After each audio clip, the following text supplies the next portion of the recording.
আসসালামু আলাইকুম রহমতুল্লাহি ওয়া বারাকাতুহু।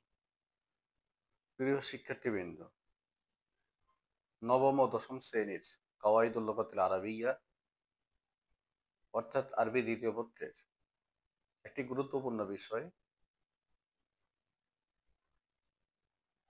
জমা এর প্রকার নির্ণয় এ বিষয়ে আলোচনা করছি। জমা দুই প্রকার, জমা সালেম, জমা মুকাসসার। যে বহুবচনের ওয়াহেদের ভিত্তি ঠিক থাকে উহা জমা সালেম।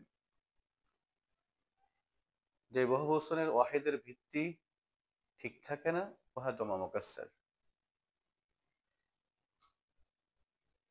জমা সালেম ও জমা মুকাসসার সহজে চিনার উপায়: শব্দের শেষে ওয়াও নুন ইয়া নুন অথবা আলিফ লম্বাতা থাকলে জমা সালেম, আর না থাকলে জমা মুকাসসার।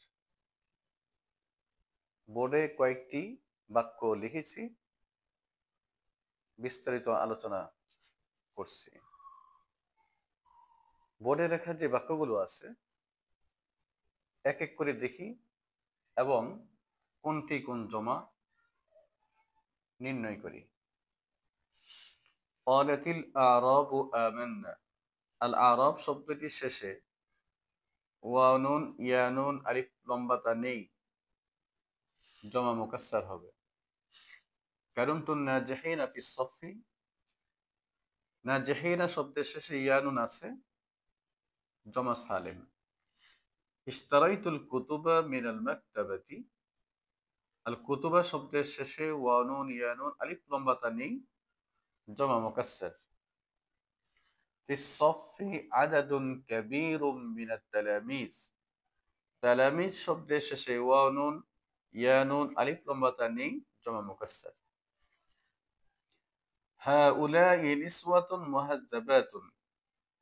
মুহাজ্জাবাতুন শব্দের শেষে আলিফ লম্বাতা আছে, জমা সালেম। আজ এ পর্যন্তই। আল্লাহ হাফেজ।